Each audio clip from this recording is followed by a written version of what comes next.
Hi everyone, welcome to Broomy's Garage. Today we're going to show you how to get rid of this and replace all of these with just one box.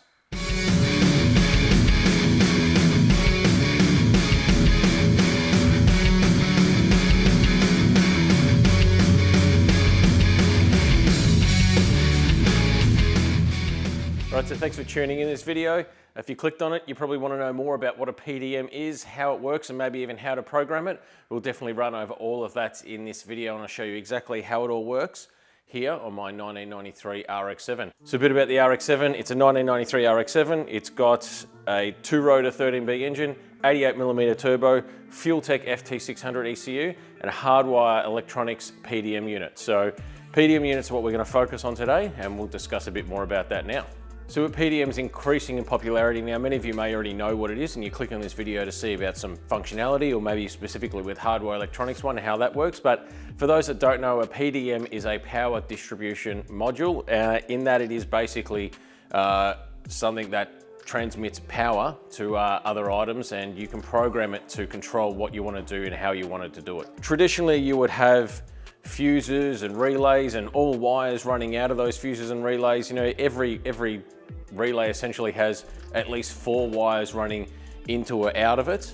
You have a main power wire, a main earth wire, a wire to trigger the relay to do something, and then the power coming out of the relay to go turn something on.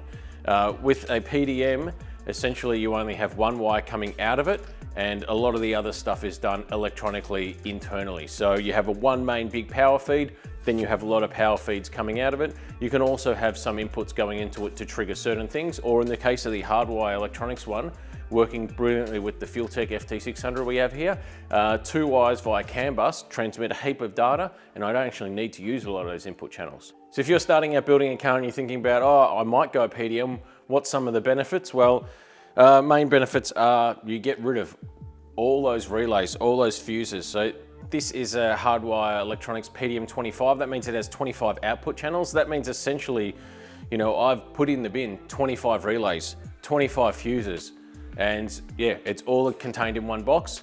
Also, because it's all solid state, there's no fuses to blow and check or anything. It's all electronically controlled, so you can easily reset stuff on the fly. It's got internal data logging capability, so you can see how much current is actually being used by every channel, and a data log of that if something does blow, you can see exactly why, which is really, really handy as well. And also you can hook them up to external keypads, which you'll see here in the car shortly on how I use it and how I can configure certain things to run on the same channel at different sort of times. All right, so a small selection of some of the things that I power via the Hardwire PDM here are my ECU, EGT box, input expander, my boost controller, my nitrous solenoids, you know, power for the fuel injectors, power for my ignition coils, my starter motor, my electric water pump, my engine thermofan, my transmission fan, my dump valves, you name it. Basically everything electronic gets its power from that PDM. But let's go inside the car now, and I'll show you how there's multiple ways that I can actually control some of this stuff. All right, so welcome to the inside of my race car here. You can see obviously ECU, steering wheel, shifter, and we've got a whole heap of stuff here. Just out of frame here, I also have a nitrous bottle of that too. So what you can see here already is an illuminated keypad. I've got 2 keypads here. This one right here is my main functionality. Everything controlled off here. I have a master ignition switch, which I press it now, you can see it lights up, and you can see my dash comes on there as well. So other things I've got wired onto this one are my windows here. So you can see still, and while it is a race car, it still retains all the factory glass and even the power windows. You can see my nitrous controls here. So this is a master nitrous arm switch. This one that looks like sizzly bacon on a hot plate is actually for my blanket for my nitrous bottle. It's just out of shot here. This is a master reset button here, so if something does happen to blow, I can press that and actually reset the PDM, so everything will be fine. And then I have a whole heap of selection of things here. These are the passenger windows. This is a handy one for racing at night. All of a sudden now we've got lots of nice bright lights, so That's a cabin light one there. And you'll see a whole heap of other ones here. So this little petrol Bowser one here, that actually cuts my power to my fuel injectors and my ignition. So if I want to build oil pressure at the first crank up in the morning, I can press that. Lights is for my headlights and tail lights. I've got a fan icon here, which is for my electric thermofan. R fan is the rear fan, which is the thermofan. This little boost looking one here is actually my electric water pump and the passenger windows. Some of the stuff that is controlled by here is also actually controlled by the PDM getting information from the Fueltech. So in the case of my electric water pumps and fan system, I actually have those set up so via CAN bus, the Fueltech's actually transmitting RPM, manifold pressure, water temperature, oil temperature, all these kinds of parameters without having to feed inputs directly into individual wires into the Hardwire PDM. The command I basically have for like the water pump would be, if RPM is over 300 and water temperature is over 35 degrees, then turn output on. That's great because for two things, it's easy to control, but also it means that when I've got the car on like now, the water pumps aren't just running like you would normally have if it was just all fused or whatever, but I can also, via this keypad, choose to turn them on and off whenever I want as well, which is a great secondary feature. So if I do get back to the pits and I want to just run the water pump for 2 or 3 minutes, I can just turn the ignition on here, not have the engine running, just turn the water pump on for a couple of minutes to circulate some water and help the car cool down a little bit. So it's great for stuff like that. I have a wet nitrous set up on this car. So I have a nitrous solenoid and I have a fuel solenoid. When the trans brake is activated, over 3,000 RPM, but less than 6,000 RPM and less than, I think, 5 pounds of boost, those are the parameters that are programmed to the Hardwire PDM to turn on the fuel solenoid and the nitrous solenoid. However, with that one single power wire going to the fuel solenoid, I also have a second set of parameters that when TPS is 100% or greater than 90%, when RPM is over 7,000 RPM and manifold pressure is over 35 PSI, it triggers the fuel solenoid, so then it injects fuel downstream in the intercooler pipe, because actually there's no intercooler, it's the intake pipe, to inject some methanol into that intake stream just to cool the intake charge that little bit more, to make a little bit more horsepower and look after the engine at high boost. This setup is super easy to wire in. They've got, there's no special connectors or anything, they're just Deutsch plug. The ease of using this is unbelievable. I don't think I even read any manual or anything. The manual and videos online are really good, but I didn't have to do anything. It was just so intuitive, and yeah, I've been really happy with the system. So that's a bit about how my setup works and everything I control and some of the cool things I control with it. So let's actually have a look at the software now and how you might go about controlling stuff, and how I've actually I guess configured stuff for like the water pumps and even that nitrous fuel solenoid. All right, so here's a look at the Hardwire PDM software. I've selected here PDM25, that's what I'm running. There is even a PDM25 Plus available now that has Wi-Fi connectivity as well. If we go into the configuration here, you'll see on the inputs, I've only got a couple of inputs that are taking their lead basically from the Fueltech, which is pretty much just the trans brake input and stuff for the line lock and things like that.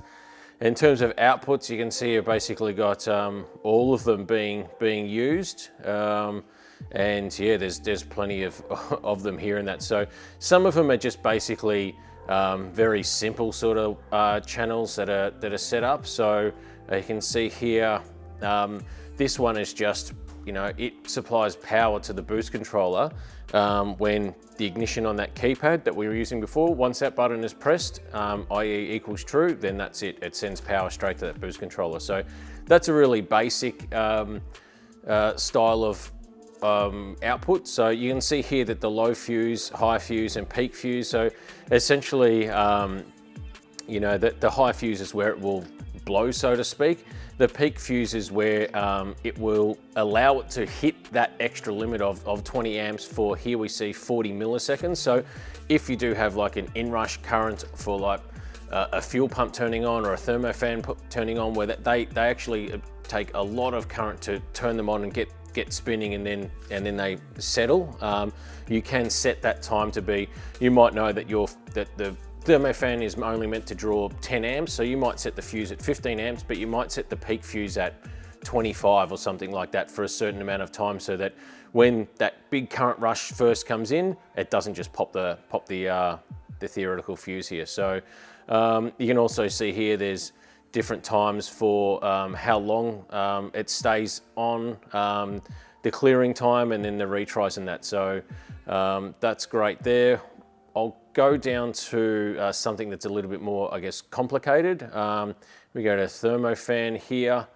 And again, you can see there, I've got the high fuse set at 20, I've got the peak at 40, and allows it for 350 milliseconds. So if we go in and edit, you'll see I've got two things basically configured for the thermofan output, and that is if the water temperature is over 60 degrees, which is, this is CAN, see it says CAN in water temperature, that's via those two CAN low and high wires coming from the Fueltech into the Hardwire PDM. It's getting water temp and RPM info. So if the Fueltech has the information that the water is over 60 degrees and that the engine RPM is over 850 degrees, it will see these, and then the Hardwire will then send power to the thermofan.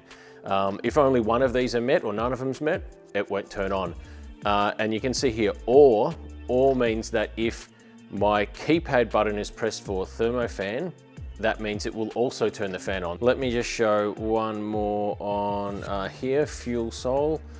And I don't know if I've actually got it set up and active in that now. Yeah, I don't. So, but basically I'll have an OR here, where here you can see master NOS button. So on my actual keypad, I have a nitrous button. So that means that I can't accidentally hit the purge or anything. I have to press that master nitrous button for the nitrous system to be armed, so to speak, which is just a secondary safety mechanism. When the trans brake input voltage is over 4, I have a 12 volt plus wire coming out of the Fueltech, that when I press the trans brake button, it lights up that input with 12 volts. So this the PDM will now know that the trans brake's active. When RPM is over 3250 and below 6400, and TPS is over 90, it activates that fuel solenoid, and also the nitrous solenoid's identical to this. But what I'm also going to be adding into this is a second lot of commands for the OR, which will be when RPM is over 7500 RPM, map pressure is over 35 PSI, and TPS is over 90, for it also to come on. Very easy to configure multiple things basically under the one, for the one output wire, which is why this is, you know, so powerful and so great to use. You get everything in that central location, and instead of having to run through a whole row of fuses to see if something's ever gone wrong, or checking relays and every output on the relay, it's one box, it's a cable, and everything's done electronically. You can fault find stuff in a matter of literally seconds, rather than tens of minutes of going through individually with a test light or a multimeter on the backside of 25 fuses, and, you know, multiple, you know, 4 wires out of every relay. So there's also weight savings, of course, big savings, much neater, much easier to run cable runs. But here you can see there's, you know, timers and counters and all this kind of stuff. And here we've got the CAN keypad set up on that too. So here we can change, you can see there I've got, for the thermofan, you can go in here, the type of button, so you can have latching or momentary in that, or different states, and you can have multiple states here, and you can change the colors to whatever light you want to shine. You would have seen when I pressed the ignition on button, it come on in green. When I turn the cabin lights on, it come on as blue. That's all completely configurable as well. So that's pretty much it. It is really super simple to use. The Hardwire PDM YouTube channel's got some really good walkthroughs on how to set it up if you've got a Fueltech or a Holly or a Haltech or whatever you've got. It's really easy to load and really set up, so can't recommend this system enough. It's been great for me, and absolutely love it, and you will too. All right, so that's how the Hardwire Electronics PDM25 works on my race car. It can do exactly the same for you and your race car if you want to look at a setup like this. So you can go over the Hardwire Electronics website and find out more about their different models and what they offer in that. The YouTube channel is also really good in terms of tech stuff to help you get started and get programming and get it all up and running too. So in terms of this, yeah, I mean, I couldn't ask for a better setup. It's been super reliable. I've never had an issue with it. Absolutely love it. So yeah, really looking forward to getting this car back out there and putting it to good use again. So thanks for watching. Hope you enjoyed it. If you did, give it a thumbs up, share around to people that might be interested. Until next time, thanks for watching, and I'll see you later.